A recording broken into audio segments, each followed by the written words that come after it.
11-4 is your score.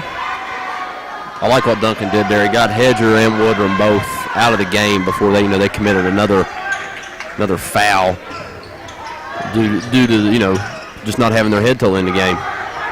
Jordan Aldridge coming in now for the Panthers. We have an offensive foul on Tyler Coburn. Got a little, have the right idea, but you got to make sure your defender is not set in stone. Yeah, he run right over him there. He had the marshmallow fire going. He had the he had the s'mores. He done beat the tent pegs in the ground. He camping there so long.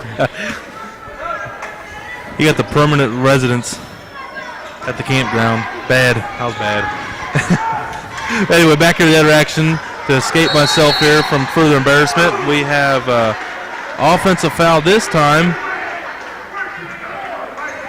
We're going to give it to number 42, Timmy Barker, excuse me. That'll be his second. That one there was borderline, Tony. Both players moving to the basket. I've never seen that really being called a charge foul, but tonight is tonight, and there's always a first for everything. And Sherman being very aggressive on the defensive end and showing, as so far Lincoln County is. Alex Elkins with a big three right there. As Alex Elkins hits the three, thank you, John. Like I was saying, Lincoln County shot travel 10 free throws so far here in the first quarter. As it's 15-4, 15.7 seconds left.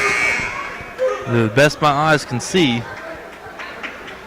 Well, listen, I like what Plumlee's doing, pressing. He's putting the pressure on the Tide. But listen, if you're Sherman, one person's not going to beat a press, Tony. You've got to use 3 or 4, maybe even 5 guys.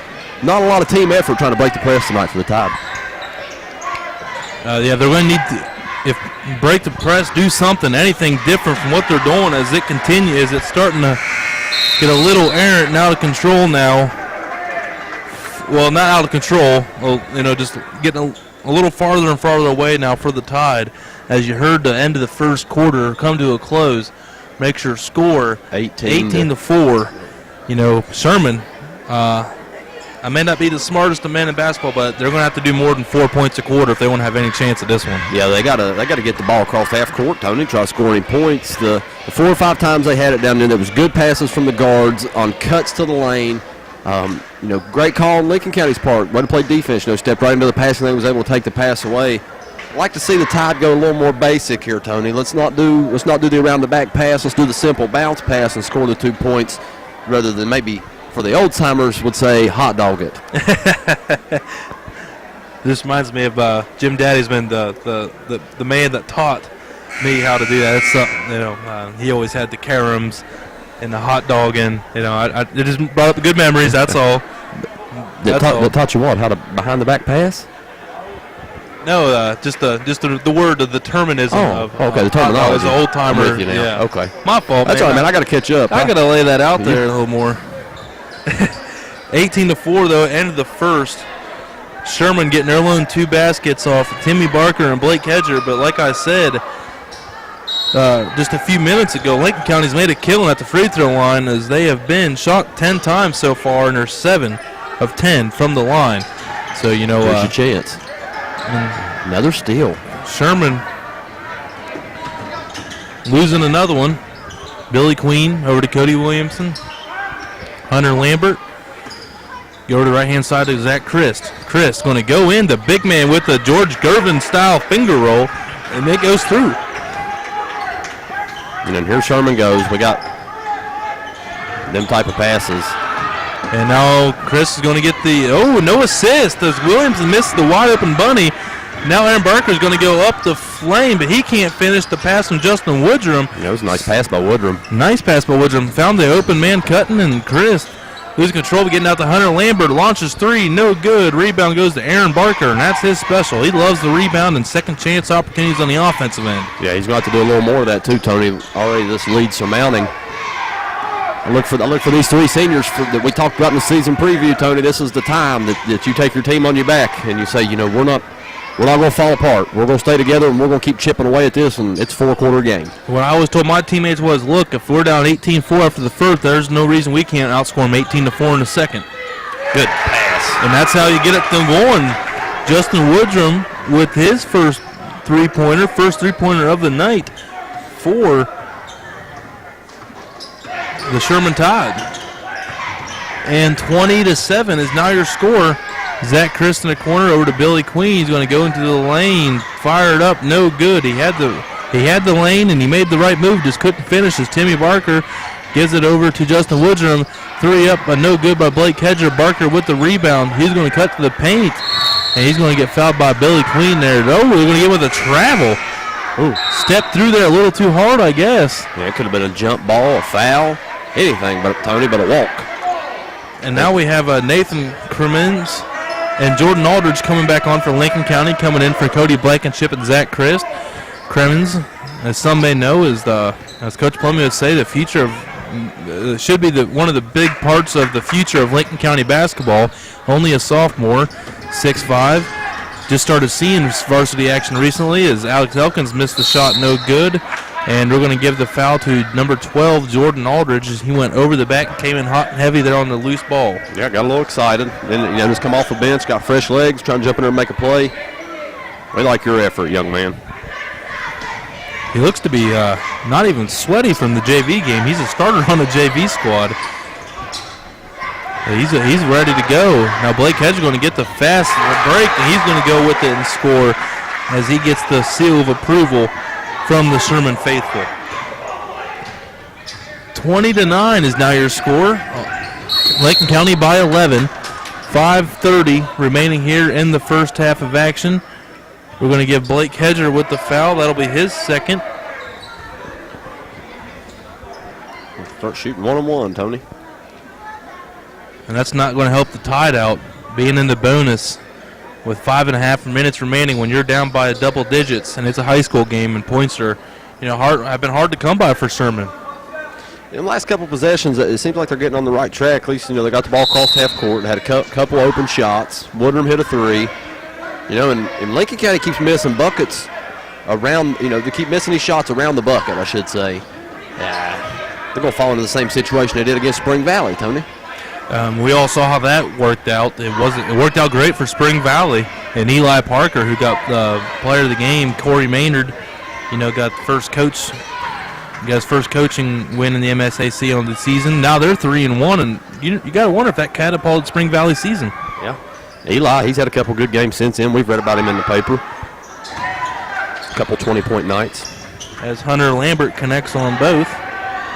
He's 6 of 6 from the free throw line. Hedger with another breakaway layup for the Tide. He now has 6. And 22-11. 11-point game still. Lincoln County by 11. Cremens up to Billy Queen, now to Jordan Aldridge. Aldridge, the junior, pump faking back out to the sophomore, Cremens. Now Blankenship's going to go into the lane, double dribble. It was a little late call there, Tony. He done took 3 or 4 steps before the official finally blew the whistle. And Plumlee's asking for an explanation. He ain't getting it. He's getting a smirk from the official, and that just I'm sure that just rubs the coach the right way.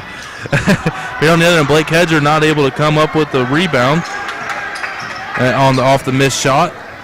And now Cody Blankenship going out to Hunter Lambert.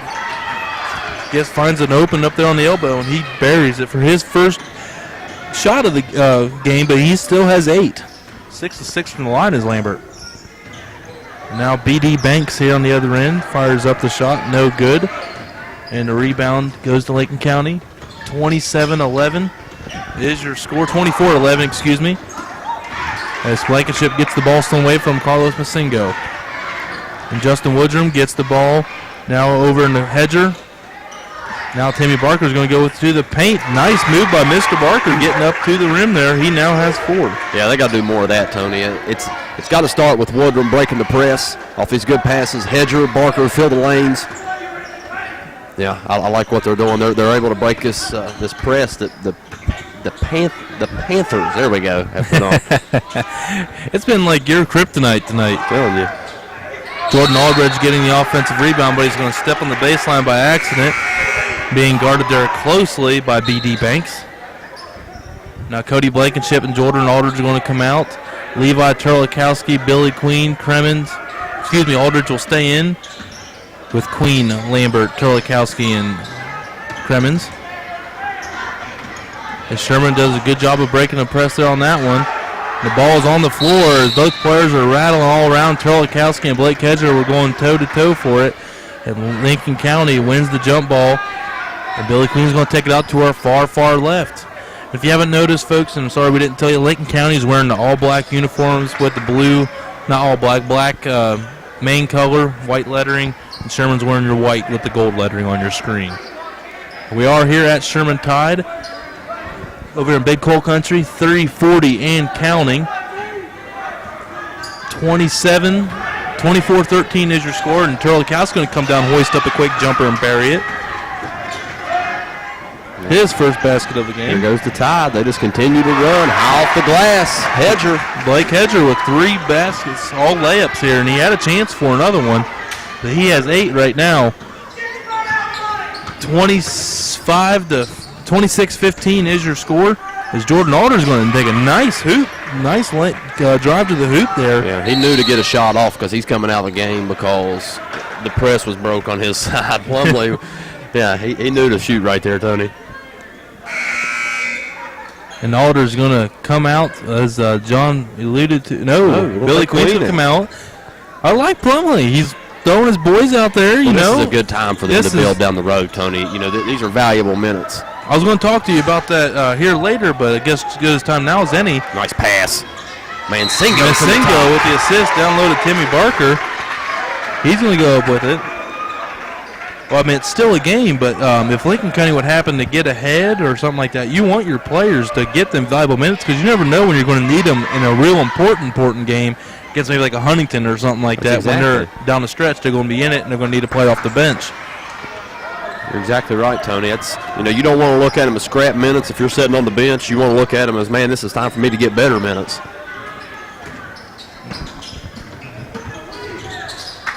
Lincoln County, very nice offensive set there. That looked pretty crisp. But Cremens unfortunately wasn't looking for the pass underneath. And it goes out of bounds. It's going to go back to the Sherman Tide. And Zach Chris is going to come in for Cremens. And Terlikowski is going to come out for Cody Blankenship. So Lincoln County going with a pretty tall lineup right now. And now bringing in Alex Elkins for Aldridge. So that's about as big as lineup as he can possibly have out there, minus Hunter Lambert. Chris Blankenship. And Cody Williamson's about 6'2". Masingo getting the ball in. And Hedger is just cherry picking, making a killing off of it. Yep, you got to stop it though, Tony. Justin Woodrum hands the ball over to Masingo. Back to Woodrum. Yeah, this is good for the Tide. Pull it out and get you a good quality shot. 2:30 remaining in the second quarter. Give a kick ball. Not really, Tony. I think if them guards for the Tide would at least look off them Panther defenders, a lot of these passes that they're throwing that's getting kicked in need would be open. Masingo zipping it out to Blake Hedger right there on the inbounds. Hedger on a give and go with Woodrum, now in the right-hand corner to Barker. Timmy Barker, Blake Hedger, swinging it across B.D. Banks to Woodrum, now in the corner to Masingo. Masingo back out to B.D. Banks. And Hedger's going to fire the 2 just inside. And Mr. Hedger now has 10.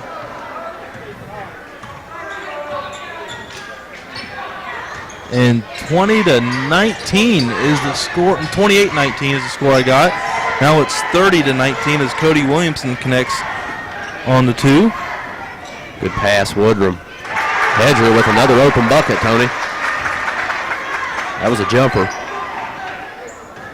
You know, and Justin Woodard's continued to be the catalyst for this Tide team as he gets the ball around half court. He's made numerous good passes to get his guys open. As Masingo comes down with the miss, and let's see here what Sherman can do with this one, as they've definitely haven't gone away. You know, they're here to play and they're here to stay, and win they just may. I like that. Did you just come up with that? I did. That was fluent. It felt good. I ain't gonna lie. What it's done, your feet, Blankenship. Back out to Woodrum, missed 3, no good. Cody Williamson come with the rebound. Nice job by Timmy Barker there of getting in his face, because I don't think Mr. Williamson was expecting that. And Blankenship getting on the scoring end of things here, other than at the